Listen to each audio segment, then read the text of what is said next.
Okay, everybody, welcome. Let's make our way in, find our seats, and I just want to welcome you tonight. Round 2 of single parent ministry training here in Knoxville, Tennessee. We are making history tonight. Since this is the second training, first time Knoxville's ever had 2 trainings, same group, single parent family ministry. So if you're into historical facts, there you go, trivia. Okay, getting settled. Everyone clear on where the restrooms are, out back, straight out the door. All that we're allowed to have in here is water, okay, just so you know. All right, let's go ahead and get started. I want to begin the night, first of all, by welcoming you and telling you that I realize it's gorgeous outside, and you're here, and so my hat's off to you. Thank you for being here. Second, I want to say thank you for those that have just joined us. We've been having 2 days of makeup training already to get the rest of the group up to speed right here, right now, to catch up where you already are. So they're caught up pretty much, and we're good to go. We've got, and so what I'd like to do is just say thank you to Cedar Springs Presbyterian Church. And if you're part of Cedar Springs Church tonight, all of us from all of our churches just want to say thank you for blessing us tonight and with this weekend of training, opening up your facilities, which are just extraordinary. So thank you, Cedar Springs, and we're extremely blessed to be partnering with you for this grand adventure. I'm going to pray, and then we're going to turn the mic over to Mandy Watson. And Mandy, I'm going to talk a little bit more about later on, but Mandy, her and her precious husband are playing a key role in this city in terms of mobilizing folks to care about single-parent family ministry. And you'll hear all about that coming up. All right, let's pray. Precious Lord, tonight we're here because you had this on your heart long ago. We're coming together in this city from across the body of Christ to sit at your feet, to learn together, to worship you, to exalt you and praise you. Our heart's desire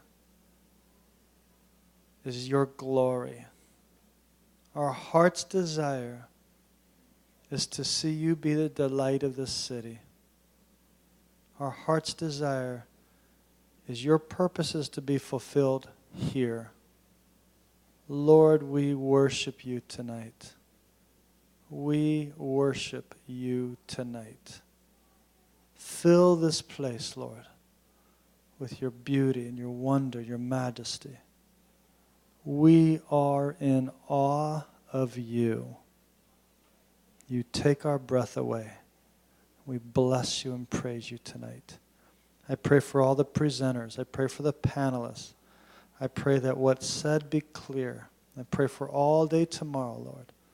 That your Spirit just guide us every step of the way.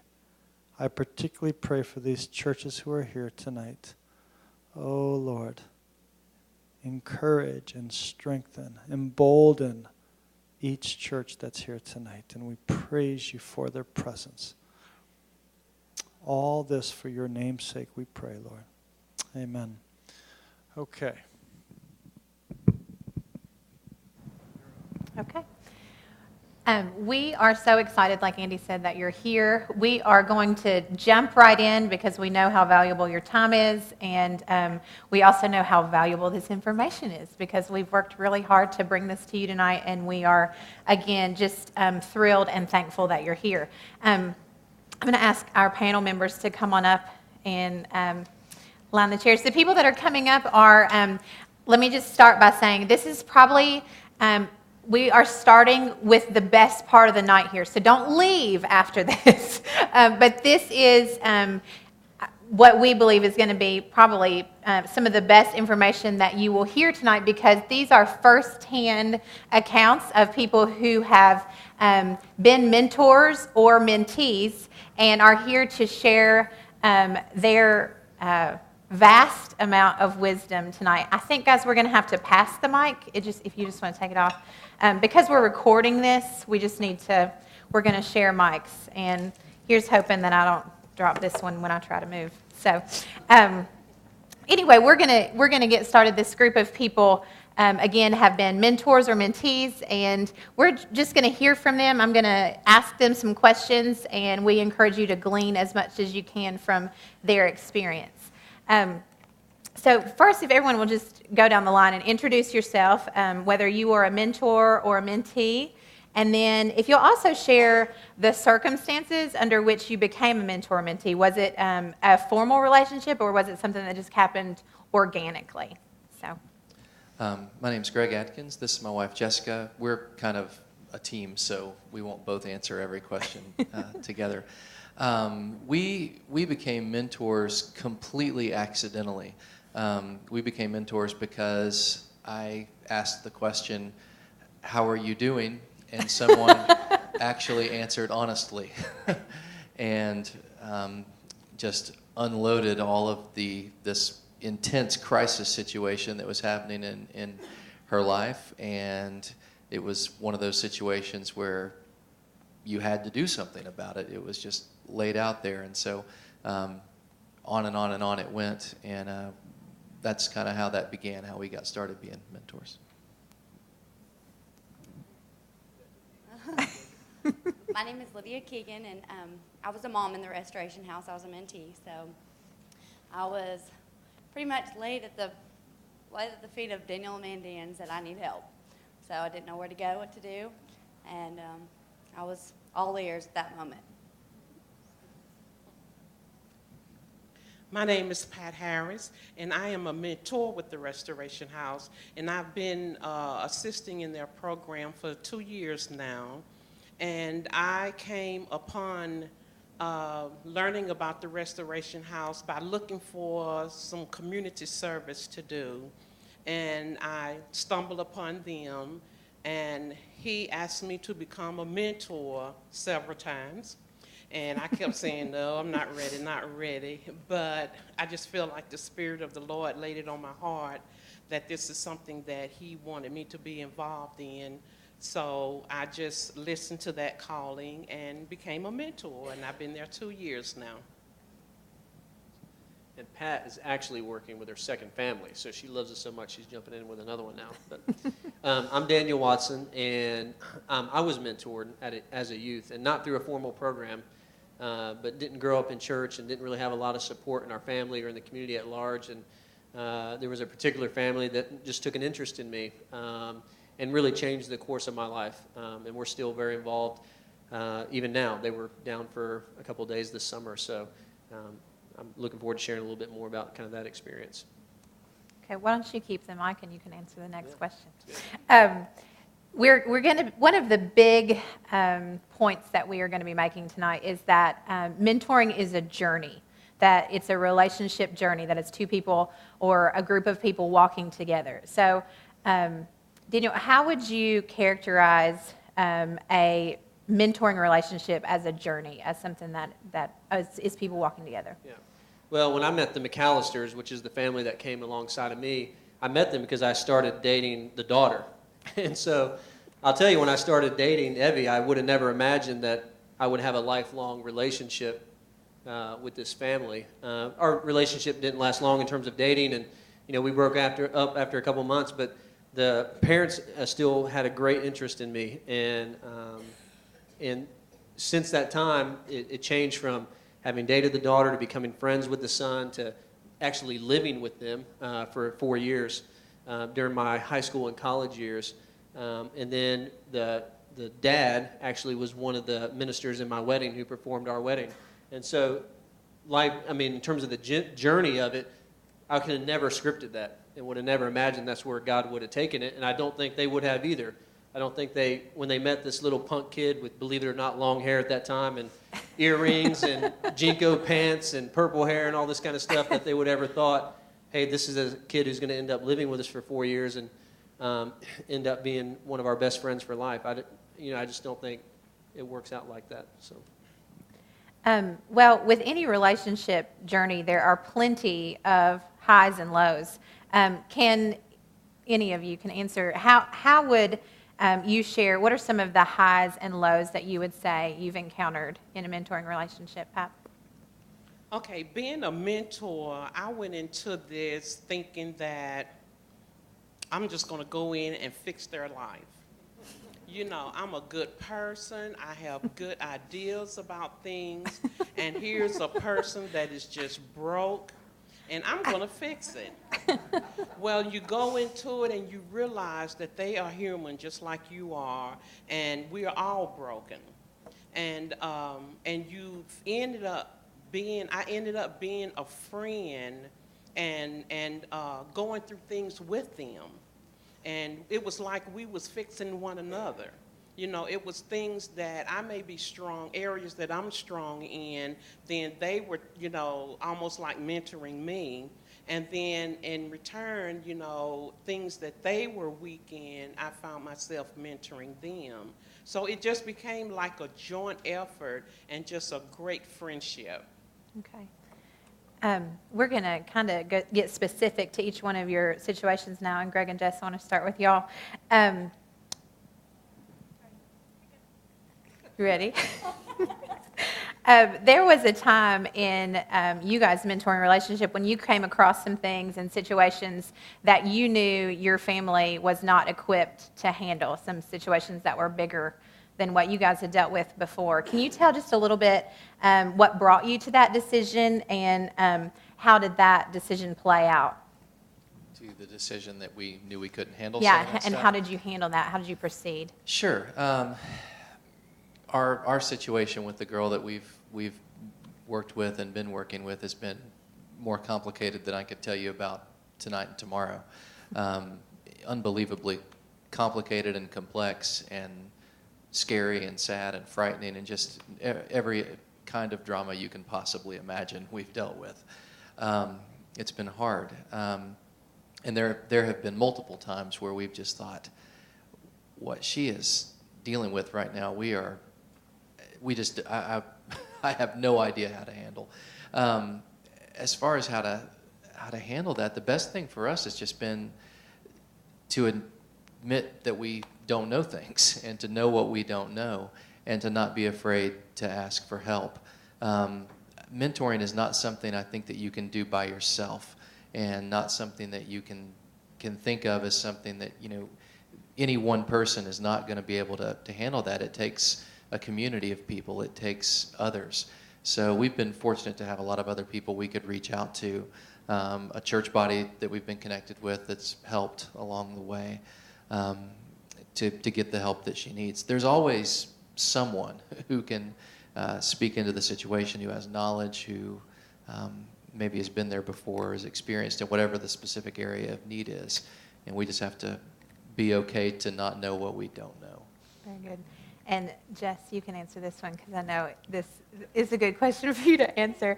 I think that sometimes these relationships are harder than we ever thought they would be. And we start to question, God, what are you doing here? Why are we in this situation? This is so much bigger than us, or I'm not feeling like this is working. But God is so faithful to affirm us in those times. And I'm just wondering, are there times that you, or even specific moments that you have felt like God has affirmed you and been faithful to say, yes, you can keep going in this relationship?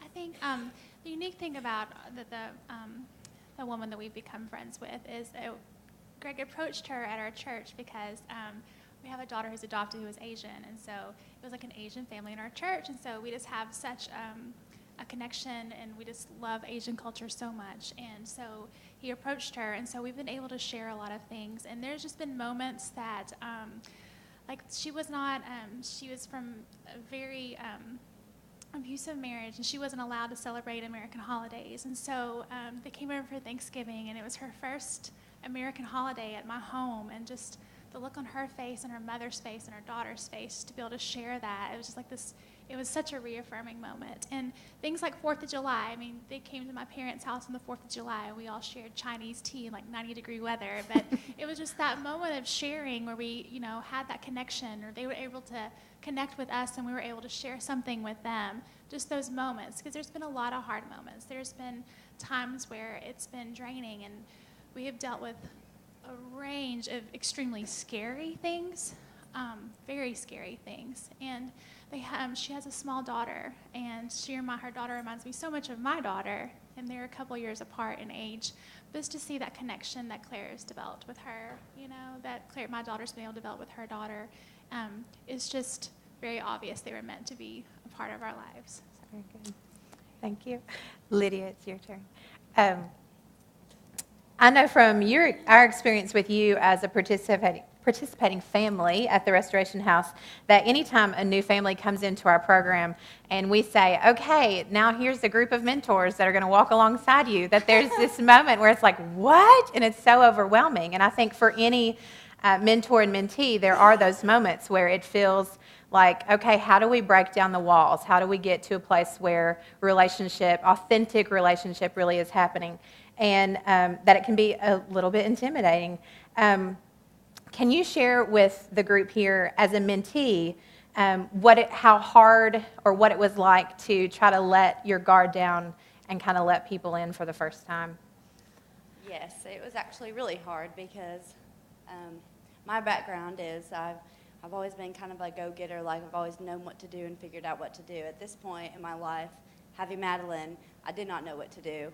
And so with all these people that were really willing to help me, it was hard to keep that line of communication open and allowing them into our lives and allowing them to help me make those decisions and learning how to make those decisions and are they the right decisions. And it's all about the communication, I feel like, and being as a mom, you have to be willing to allow that to happen. And I felt like with the people that were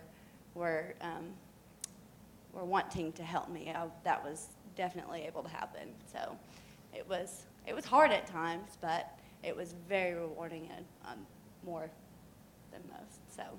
And what were those things that you felt like? What were the times, the things that happened, or the feelings that were projected that would kind of make you put your guard up? Were there certain things for learning purposes tonight? What were some of the characteristics that sometimes came across that you would say, whoa, this is not? Well, this journey is new, to a new mom, and not knowing what to do. And I think that knowing somebody is there to walk beside you instead of on top of you, really, as a parent, it was hard because, you don't want to be a parent. You want to be a friend along with helping them, guide them, and helping me make the right decision, in that role. So that was hard to do, but it was good. And Pat, now that you have been a TRH mentor, like Daniel said, twice, you've come back for more. You have two different experiences that you can speak from. Can you share with us just some of the joys of your experiences? What are the things that you've seen God do that have brought great joy to you as a mentor? I guess, you hear that saying about I'm a glutton for punishment. So I guess that's why I came back the second time. It's like, oh, okay. Some of the joys, I guess I can say, is seeing your mentor start smiling instead of always having this gloom on their face. Because when they come into the program and you meet them for the first time, you are new to them, they are new to the program, and their life is just a mess. And sometimes, you can feel intimidated and embarrassed. And when I, first met my mentor, she was moving into her apartment, and it ended up just being me and her there, putting away her things and, you know, cleaning and stuff. And we just talked, and I guess I've always been the type person that, you know, just people feel easy to talk to. And we just started talking about things, and she just started sharing things, and I started sharing things, you know, about how, you know, things can be, how her life can change, and being positive and having faith and everything. And when you start seeing that come through, you know, with them, it's like you feel like, okay, she's getting it. And it makes you feel like that they are going to be okay. Okay. And last but not least, Daniel. Speaking from the experience of having been mentored as a teen, the child of a single parent family, what difference do you believe being mentored made in your life in the long run? Well, for me, in the end, it really changed everything. I honestly can say I wouldn't be on the stage tonight if the McAllister family didn't come alongside of me. And you know, my sisters, in a lot of ways, ended up in very different places than I did. And a lot of times I've had people ask me, so why do you think your life was so different? I mean, what was the difference? Why did your sisters end up here and you ended up there? And I honestly believe it's because, for whatever reason, there was nobody who took an interest in their life outside of men who wanted to take advantage of them. And by the grace of God, I had somebody who did. I could have ended up in a very similar place to them, but I had somebody who took an interest in me. And they didn't. And the great thing about it for me was, not at the time, I didn't think of it cognitively, but it didn't have to happen through a program. I mean, they weren't my big or anything like that. It was just people who noticed a kid who needed some love and some attention, and they were willing to give it and share it no matter what the cost or the circumstance or anything like that. And they stuck by me, and it proved to make a world of difference in my life. And I think that gave me the courage to make a lot of the right decisions. That maybe if there wasn't somebody standing by me and with me through that, maybe I wouldn't have made the same decisions. And so really kind of modeling the kind of family that I aspired to was a really important thing for me as a young person. And so in turn, what value now do you place on the importance of mentoring in general? Well, this gets into a little bit what I was going to talk about later, but the best answer I can come up with is, for me, I really think everybody at every season of their life needs to either think about who am I investing in and who is investing in me. And at different points in our life, I think that changes. The people that I've mentored over the years have changed with seasons, and the people who have mentored me have changed. But to me, I can't get away from mentoring. I think it's I think in some ways it's the way God made us. He created us to be investing in others and to have people investing in us. So. Okay, last question, and this is for the group. How has having been a mentor or mentee impacted your life and in turn the life of your family for the better?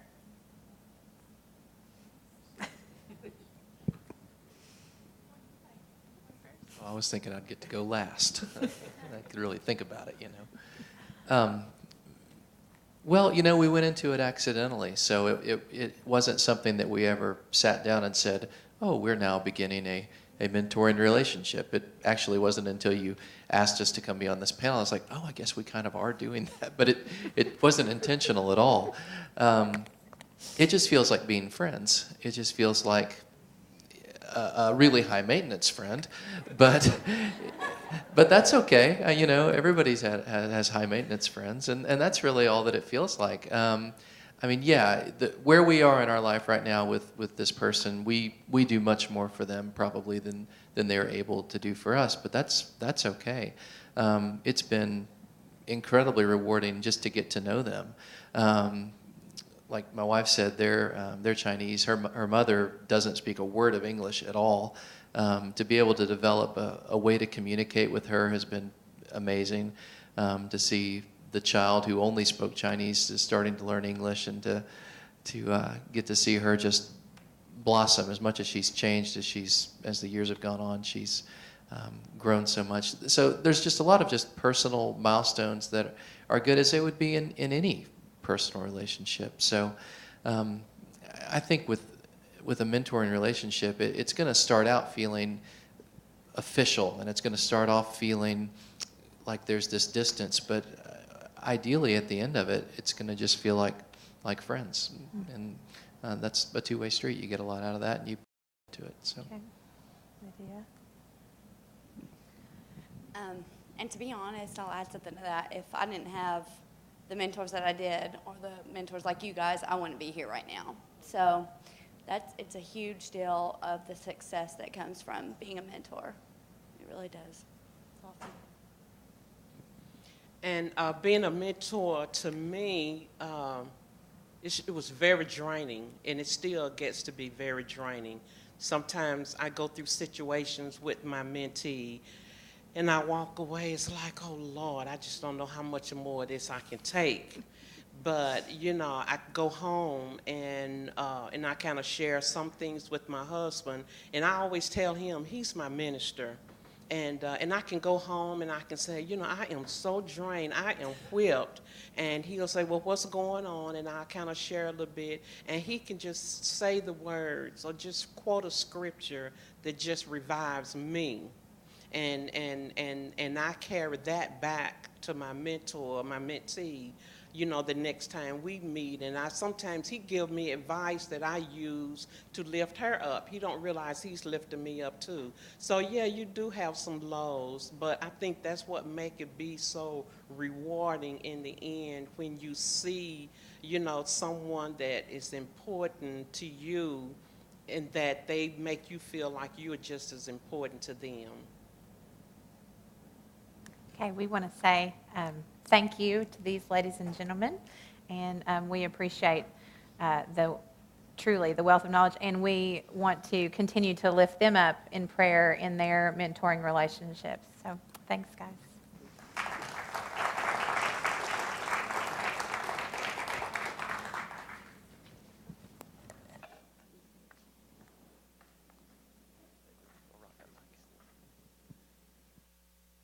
Transitioning now to a sharing time as I join these two experts on mentoring for a workshop on it, so that we can have many more stories like the ones that were shared up here tonight.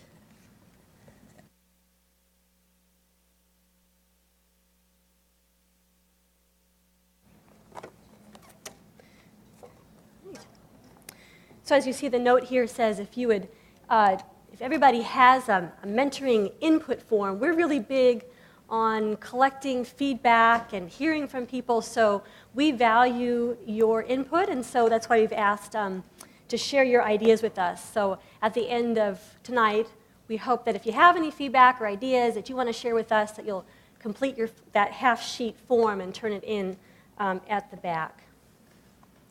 Well, our goal for our session tonight is to help prepare you as mentors, meaning friends with a purpose. And I thought that one comment that was made tonight summed it all up. I didn't know we were mentors. I thought we were just friends. And that's really the way that it should be.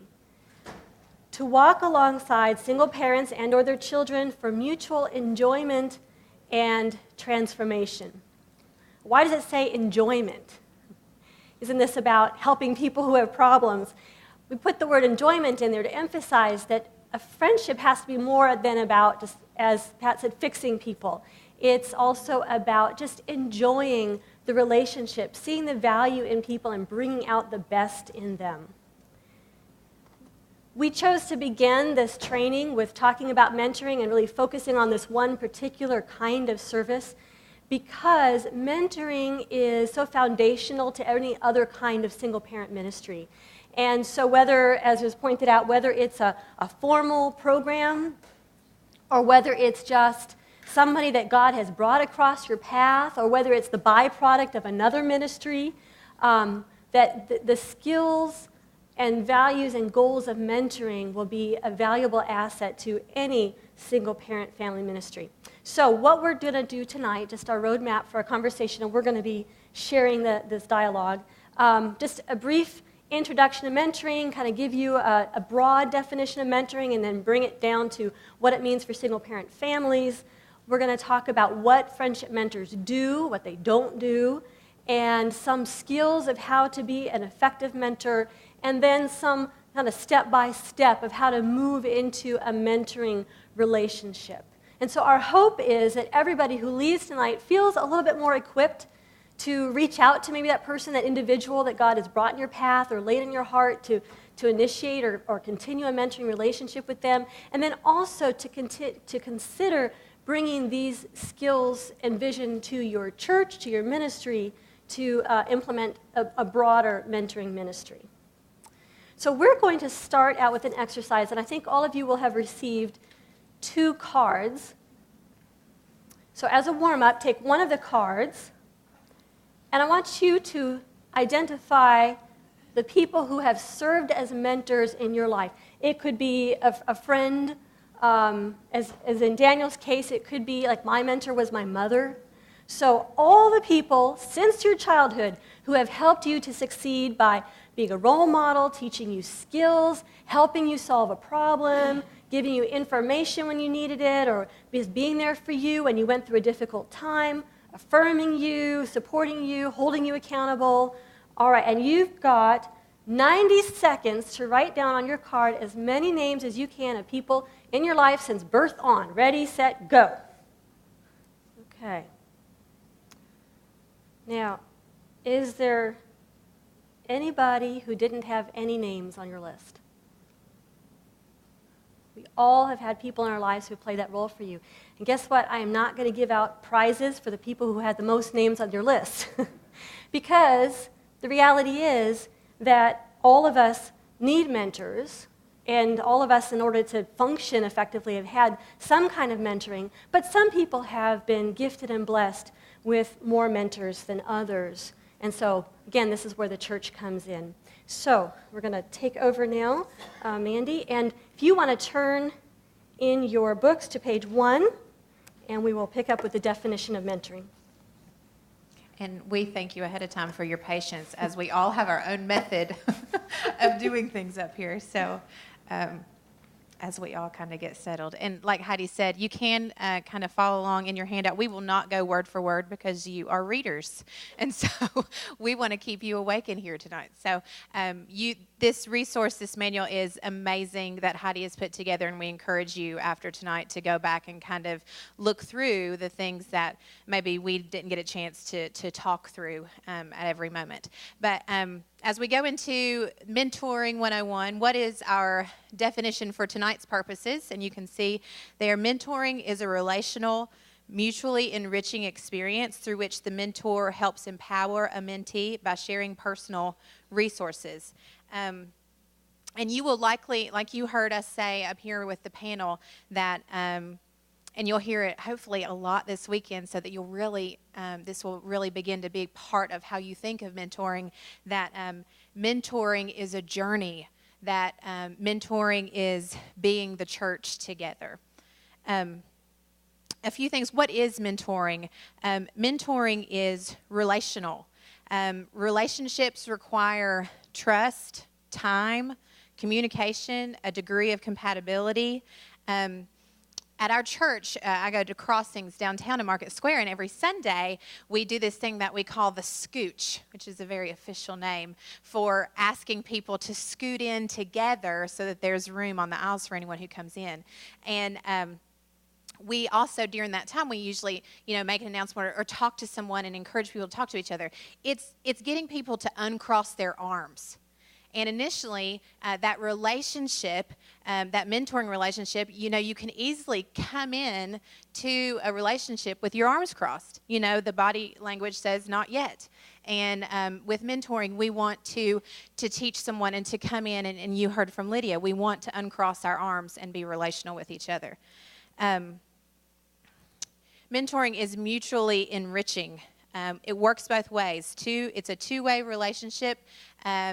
Any relationship that is authentic is two ways. No one that I know enjoys a one-sided relationship. And mentoring relationships affirm the gifts, contributions, and potential of the mentee. Daniel and I run the Restoration House, and we had for a long time, we always have had single-parent families who live on our property with us. So we are in community with these families. And 6 years ago, when our first single mom moved in, it was an adjustment because this mom, she would go and she would, if she went to the grocery store and she used her food stamps a lot, or her WIC, she was, basically she would have this overflow of cereal or milk or eggs that she didn't need. And one day she came down and she brought that to me. And I was like, whoa, this isn't supposed to happen.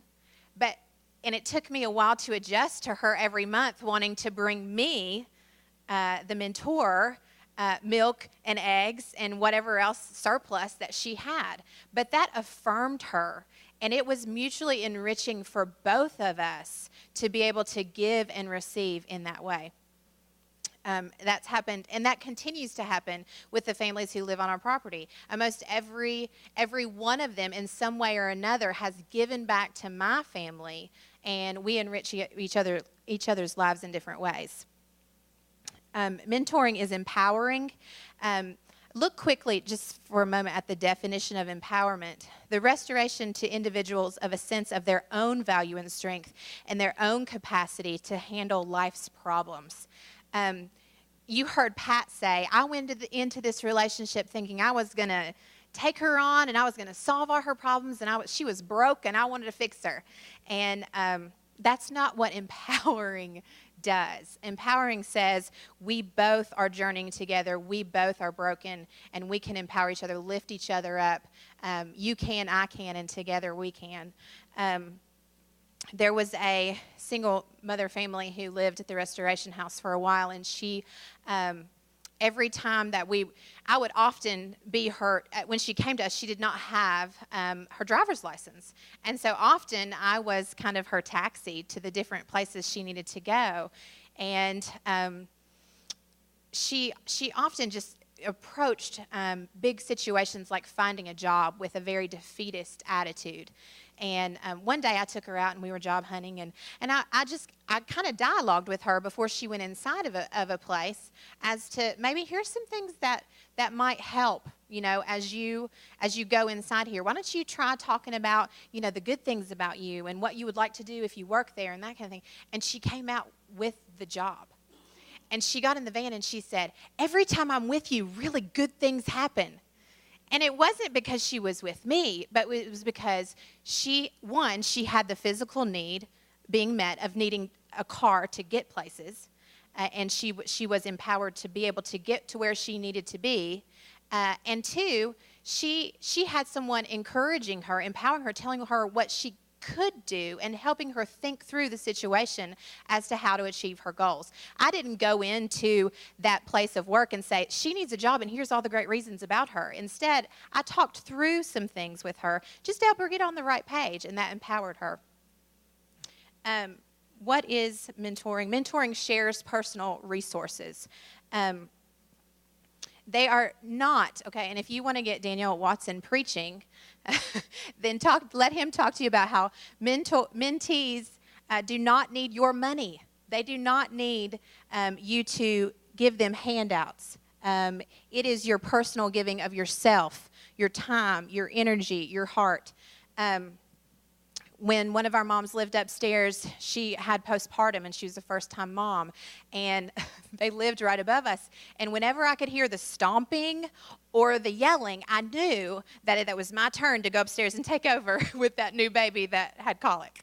And so she would also come downstairs on the nights that she knew Daniel and I had worked hard all week, and she would come downstairs and watch my kids. And so we were sharing of our personal resources, and we were able to give back and forth.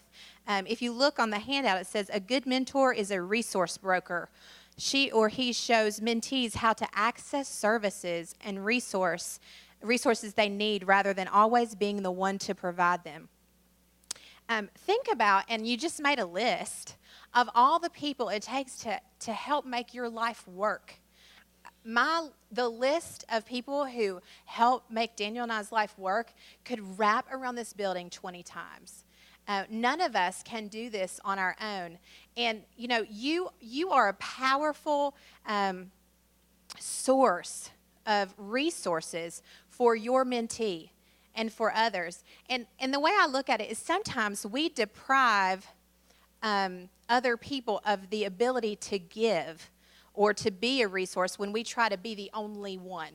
If we're the only one saying, well, I've got all the answers and I've got everything you need, I can help you with all this, instead of kind of delegating out and saying, I know this person, let me make a connection for you, then we deprive this person over here of being a resource. What if God wants to do something in their life through your mentee? And so I think that's so true. We are resource brokers. We are people who need to help our mentees network to learn more and to also be empowered. Your turn. So we hope that you kind of like the tag team approach tonight. We're going to try to keep the flow with the mics and all that different kind of stuff, but we really wanted you to kind of hear some different perspectives. The thing that we're going to do now is transition, if you want to turn to page 2, and we're going to get a little bit more specific around what does mentoring look like with a single-parent family. So using the same definition that we've been working with, mentoring is a relational, mutually enriching experience through which the mentor helps empower a single parent by sharing God-given resources. So what is really at the heart, though, of mentoring? It's this idea that it's a friendship with a purpose. And the Restoration House now has been involved with mentoring with single-parent families for the last 5 years. And I can tell you, out of all the teams that we've had and all the mentors that we've worked with, the absolute hardest part of this is the friendship piece. Now, doesn't that seem odd? It seems like, you all have friends, correct? Every one of us has some friends, right? And we probably have friends that are maybe shorter term and long term, and we kind of get a sense for the most part about how to do friendship. For whatever reason, when we throw the word mentor in there, it gets all confused, and we start making it harder than what it is. And so I really want to stress right off the bat to keep in mind that word friendship, because it doesn't have to be that difficult. We don't have to put all the other trappings on it that sometimes we think has to come with mentoring.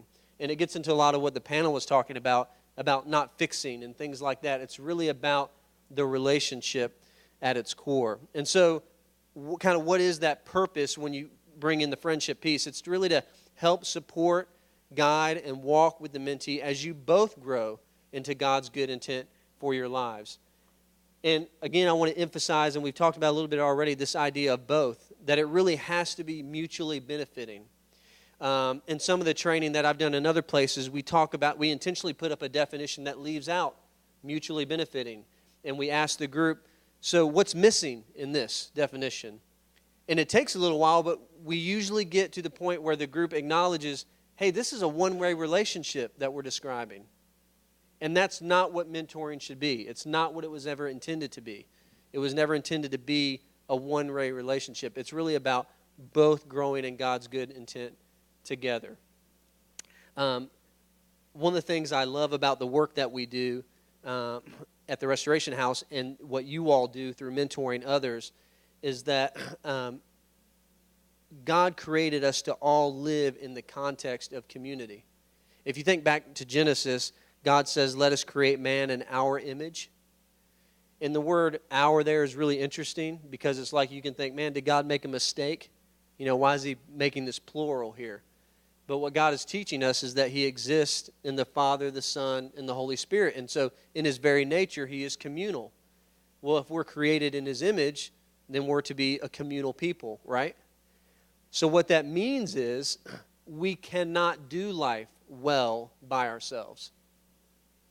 Doesn't matter if you're a single mother. Doesn't matter if you're an intact family. Doesn't matter if you've never been married and you have no kids. You cannot do life alone. It's not the way it was intended. And so don't bring that mentality into the mentoring relationship. Continue this idea and this mentality of, hey, this is about doing life together. And some of us, like Heidi said a little bit earlier, maybe have just been blessed to a little bit different degree with where we get to take for granted some of that. And some of us are left looking around, well, who's going to walk with me through this part of my journey? So we want to talk a little bit about the types of mentoring and a little bit about some of the variety. What is the first type of mentoring that you think of? Don't look at your book. What's the very first type of mentoring? When you think mentor, just that process, what kind of type do you think of? How would you describe that? What's counseling or discipling? Okay, so it's this kind of therapeutic kind of relationship. What's another type that would come to your mind? Say that again. Parenting. So it's kind of this adult-youth relationship through blood, right? There's this parenting relationship, or maybe it's not even through blood, but you're kind of still in that parent mode. What other type comes to your mind?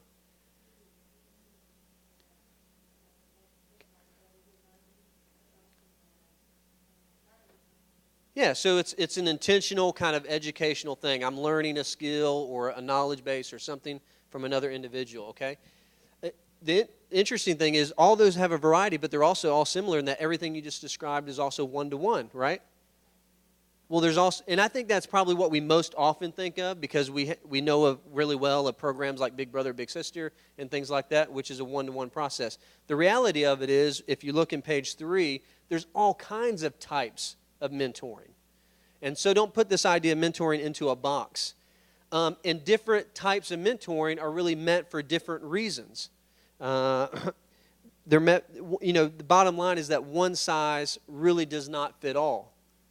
The type of mentoring that we're going to be speaking about tonight, this one-to-one mentoring, this friendship with a purpose, is really meant in some situations, but it would not be effective in all situations.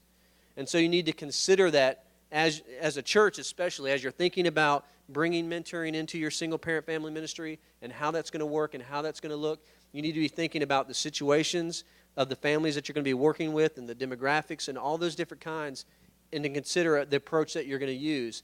And maybe it's even a multifaceted approach that you end up landing on. Maybe you do some one-to-one mentoring, but maybe you also do some team mentoring, or maybe you end up getting into some therapeutic relationships and things like that. So don't pigeonhole yourself in terms of what the possibilities might be for you, but also your church.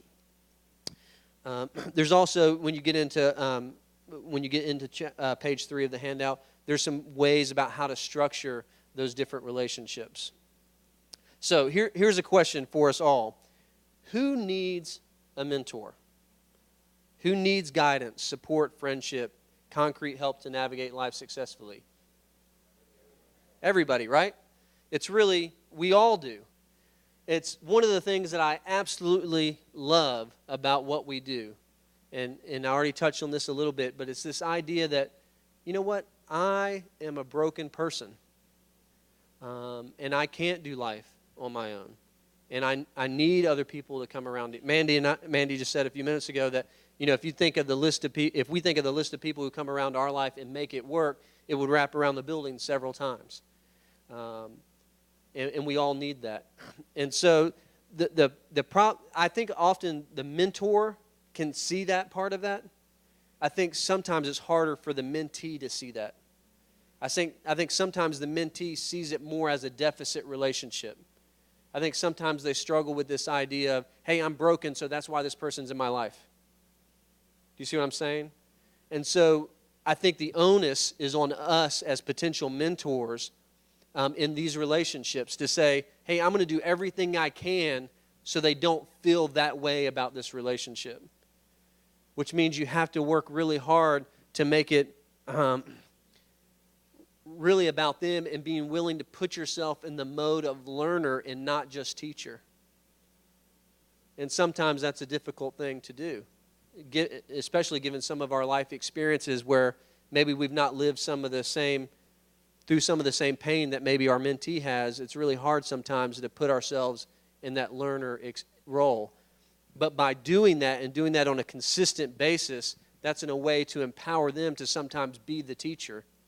Like Mandy gave several of examples where she was able to lower herself to really receive, which is a powerful thing not only for the mentor, but also for the mentee.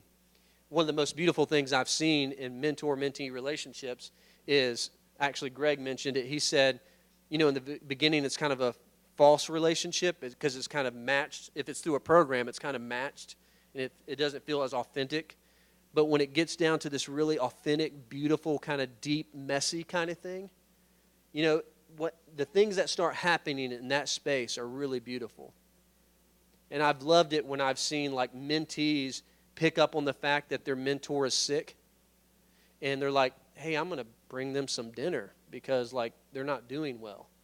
That seems really simple, but for a lot of the families, at least that we work with, that's a big thing to say, hey, it's not about me at this moment.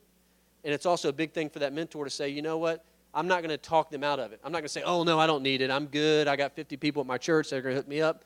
But it's like, no, lowering yourself and saying, you know what, I'm going to be willing to receive. And so the reality of it is we really all do need mentors. We were all created, like I already mentioned in Genesis, to need mentors, and we all have the potential to become mentor. I said this on the panel a little bit earlier, but I really believe that all of us at every stage of our life have been designed to be invested in and to be investing in others. So I would just be consistently asking yourself that question. Who do I have that's investing in me? I'll tell you, it's really hard to consistently invest in others if you don't have somebody investing in you, right? So asking yourself that question, who's mentoring me now? And if there's not anybody, why? And is it because I'm not allowing somebody to, or because I've not sought that out? And then once you're kind of getting that figured out, it's like, well, who am I investing in? Am I really taking the time to pour into somebody else? And maybe for you in the season, it's not a single parent, but maybe it's somebody else.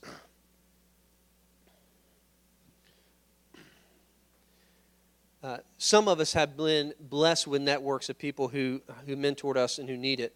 But like in my situation, for the first 15 years of my life, I really didn't have that. There was really nobody who came alongside of me, not even my extended family. I mean, for us, it was about a mom and a couple kids bouncing from home to home, city to city, state to state, trying to make it the best we can with what we had. We just didn't have much. And so that's really where the church steps in, or has a great opportunity to step in.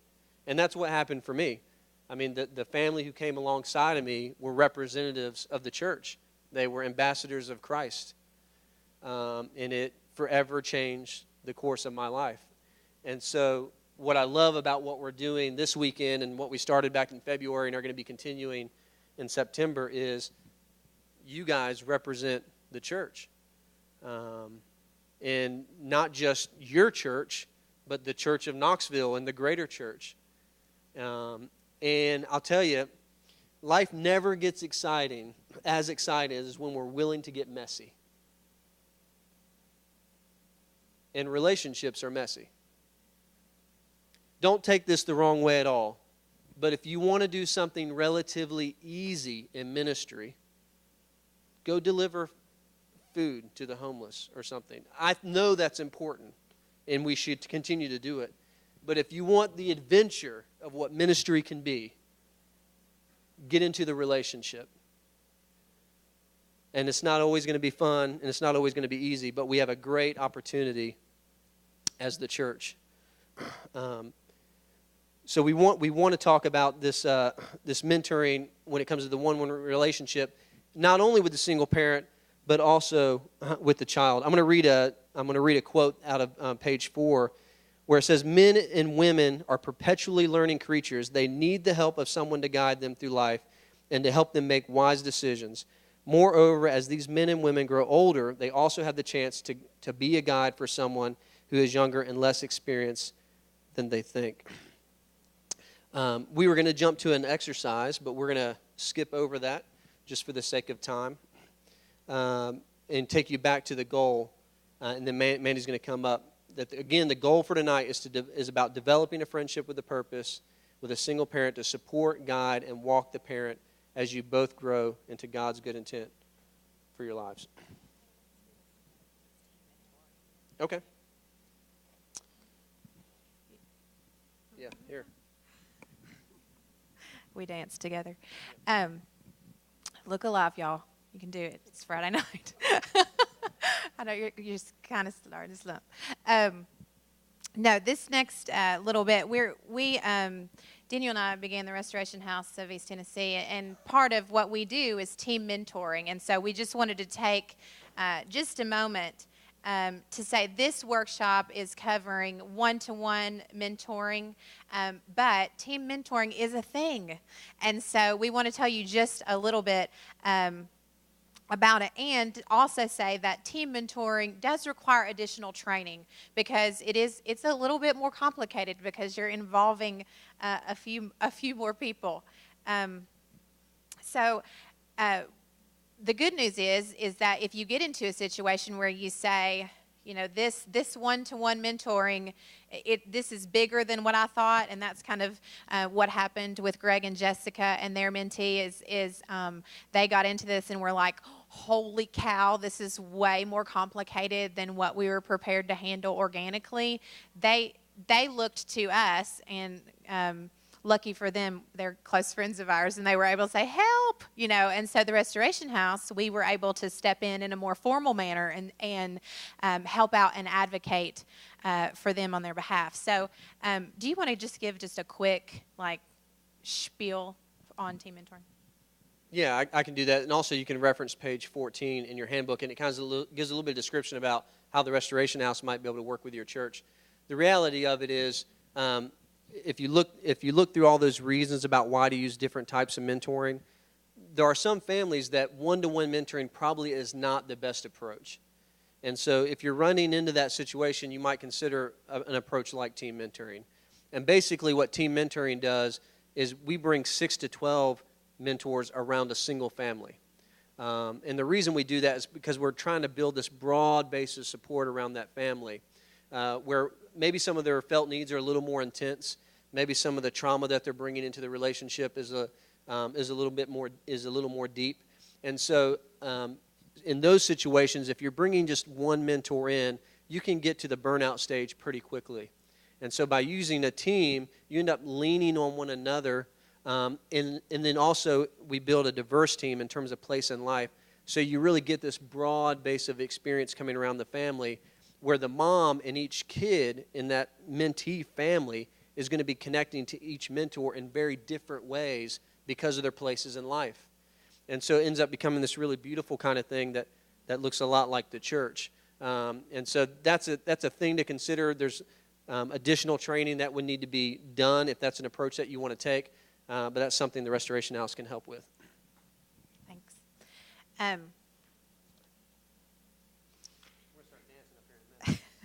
We're not good at it. Mentoring is a vital ministry. And if you haven't learned that in these first few minutes, then you're welcome to go on home and go to bed, because you've missed what we've been saying. Obviously, this is an extremely vital ministry. This is something that needs to be happening in the life of your church. And there's, if you look at your handout on page 5, you can see, number one, Scripture urges us to love vulnerable families. In our focus group, there's a quote there that you can see in your handout where someone from the focus group said, I just think that people walking alongside, men and women walking alongside each other is is what we need, is what single-parent families need. Single-parent families face unique challenges. I mean, looking at the panel earlier and knowing each one of those specific situations, I mean, there are so many unique challenges and unique situations to each mentor-mentee relationship. Single parents have gifts and strengths to share and to give, and they want to give, and they need that, again, to feel empowered and to feel like they're in a mutually enriching relationship. Mentoring, if you were listening to Daniel, makes a huge difference in the life of a child, and there is testimony after testimony to that. And the potential rewards, as Pat said earlier, are amazing. I mean, there's a whole page on potential rewards for mentoring. So again, there is no denying the fact that this makes a difference in the lives of people.